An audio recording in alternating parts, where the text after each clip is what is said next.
ఈశ్వర నీలకంఠేశ్వర ఆదిశూర ఈశ్వర పార్వతి పరమేశ్వర విశ్వవీర ఈశ్వర।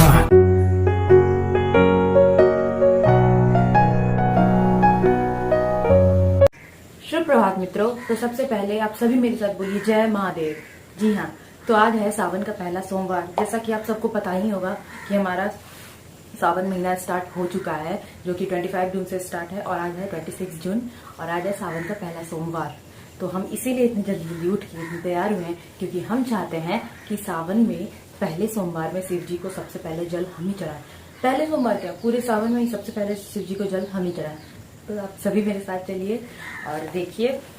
मतलब मम्मी लोग सब तो अभी सो रहा है, हम उठ गए हैं, 5 बज रहा है, अभी 6 बज रहा है, तो हम आके ही बकवास करेंगे और ऑलरेडी लेट हो चुका है। हम नहीं चाहते मेरे से पहले मंदिर में कोई आए, तो पहले चलिए, उसके बाद हम आके आपको बहुत कुछ बताएंगे। चलिए चुके हैं अपने घर के पास वाले मंदिर में, जहाँ की हम बचपन से ही आ रहे हैं। यही है वो मंदिर, छोटा सा मंदिर जहाँ हम बचपन से आ रहे हैं और यही हम आपका पूजा करते हैं। वो मंदिर जहाँ हम बचपन से आते हैं पूजा करने के लिए, क्योंकि मेरे घर के पास है, बहुत ज़्यादा दूर नहीं है, इधर थोड़ा सा आगे जाके मेरा घर है और यहाँ भी मंदिर है, तो हम यहीं आते हैं पूजा करने के लिए। और अभी तक बेलपत्र वाला आया नहीं है। सावन में बेलपत्र बहुत इंपॉर्टेंट है। अब ये हम आपको बाद में बताएंगे कि क्यों ज़रूरी है, लेकिन एक बेलपत्र वाला आ रहा है, ये देखिए, तो इससे हम अभी बेलपत्र लेंगे। बेल वृक्ष की उत्पत्ति के संबंध में स्कंद पुराण में एक कथा है कि एक बार देवी पार्वती ने अपने ललाट से पसीना पोंछकर फेंका, जिसकी कुछ बूंदें मंदार पर्वत पर गिरी, जिससे बेल वृक्ष की उत्पत्ति हुई। इस वृक्ष की जड़ों में गिरिजा, तनों में महेश्वरी, शाखाओं में दक्ष यायनी, पत्तियों में पार्वती और फूलों में गौरी का वास माना गया। श्रावण मास कामनाओं को पूर्ण करने वाला महीना होता है। इस महीने में भगवान शिव की कृपा पाना चाहते हैं तो उनकी आराधना कीजिए, उनके मंत्रों का जप कीजिए, बहुत ही शीघ्र उनकी कृपा प्राप्त हो जाती है। क्योंकि शास्त्रों में कहा गया है कि श्रावण मास भगवान शिव को इतना प्रिय है कि इस महीने में की गई पूजा आराधना से भगवान भोलेनाथ बहुत ही शीघ्र प्रसन्न होते हैं और अपने भक्तों की समस्त कामनाओं को पूर्ण कर देते हैं।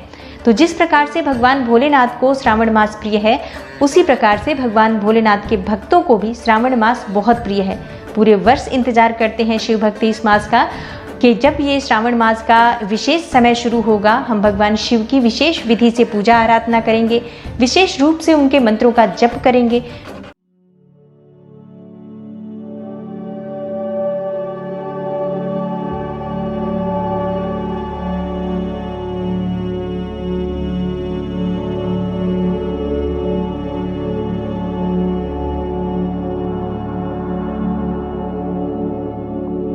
भोलेनाथ थोड़ी सी भक्ति, बेलपत्र और जल से भी प्रसन्न हो जाते हैं।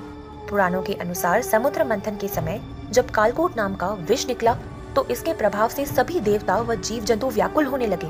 सारी सृष्टि में हाहाकार मच गया। संपूर्ण सृष्टि की रक्षा के लिए देवताओं और असुरों ने भगवान शिव से प्रार्थना की। तब भोलेनाथ ने इस विष को अपनी हथेली पर रखकर पी लिया। विष के प्रभाव से स्वयं को बचाने के लिए उन्होंने इसे अपने कंठ में ही रख लिया, जिस कारण शिव का कंठ नीला पड़ गया और इसलिए महादेव जी को नीलकंठ कहा जाने लगा। लेकिन विष की तीव्र ज्वाला से भोलेनाथ का मस्तिष्क गर्म हो गया। ऐसे समय में देवताओं ने शिव जी के मस्तिष्क की गर्मी कम करने के लिए उन पर जल उड़ेलना शुरू कर दिया और ठंडी तासीर होने की वजह से बेलपत्र भी चढ़ाए। इसलिए बेलपत्र और जल से पूजा करने वाले भक्त पर भगवान आशुतोष अपनी कृपा बरसाते हैं। साथ ही यह भी माना जाता है कि बेलपत्र को शिवजी को चढ़ाने से दरिद्रता दूर होती है और व्यक्ति सौभाग्यशाली बनता है।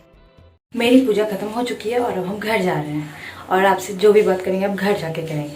तो हम जैसा कि बताया था कि हम घर आके आप लोग से बातें करने वाले हैं, तो हम ये बताना चाह रहे हैं कि आज सोमवार है, सावन का पहला सोमवार, तो आज मेरा फास्टिंग है और हम आपको यही बताना चाह रहे हैं कि फास्टिंग का क्या महत्व है हमारे हिंदू धर्म में। अभी दोपहर के 2 बज रहे हैं और हम आए थे मंदिर से 6:30 बजे, तो उस टाइम हम एक एप्पल खाए थे और उसके 1-2 घंटे बाद हम चाय पिए। जानते ही होंगे कि भारत व्रत और त्योहारों का देश है। उपवास का धार्मिक महत्व तो होता ही है, साथ ही साथ वो हमारे सेहत को भी काफी फायदा पहुंचाता है। उपवास से हमारे शरीर की तमाम परेशानियां भी खत्म हो जाती हैं। फास्टिंग में हम खाने पे भी थोड़ा सा रोक लगाते हैं, तो उससे क्या होता है, हमारा बॉडी और हमारा माइंड उसको भी थोड़ा रिलैक्स मिलता है। नॉर्मल दिन में तो हम लोग हर वक्त खाते ही रहते हैं, मीन्स हर वक्त नहीं, लेकिन कुछ टाइम पे तो हम लोग कुछ ना कुछ खाते ही रहते हैं, तो उससे क्या होता है हमारे बॉडी को डाइजेशन तो मिलता है लेकिन हीलिंग नहीं कर पाता उस चीज़ को। जैसे हम खा तो रहे हैं लेकिन उसको पचाने में उसको टाइम नहीं मिल पाता है, तो उपवास से यही फ़ायदा मिलता है हमारे शरीर को। इससे हमारी आयु भी बढ़ती है और जो लोग बहुत सारी बीमारियों से लड़ते हैं वो बीमारियाँ भी होने का खतरा कम होता है। सारे डॉक्टर्स भी यही सलाह देते हैं कि सप्ताह में हमें एक दिन तो उपवास रखना ही चाहिए। फास्टिंग से ब्लड शुगर भी कंट्रोल रहता है और हमारी जो एजिंग है वो भी जल्दी नहीं आती है, प्लस हमारे इम्यून सिस्टम भी स्ट्रांग होता है। और ये हमारे पुराने ज़माने से हमारे ग्रंथ में भी चला आ रहा है, हमारे ग्रंथ में भी लिखा है, और इसको अब हम लोग नहीं, यहाँ मतलब फॉरेन में भी लोग इंटरमीडिएट फास्टिंग के रूप में जानते हैं। मीन्स जो लोग डाइट लेते हैं उनको भी सलाह मिलता है कि हाँ इंटरमीडिएट फास्टिंग करना चाहिए। मीन्स उसमें होता है कि 16 घंटे का उपवास आपको रखना होता है।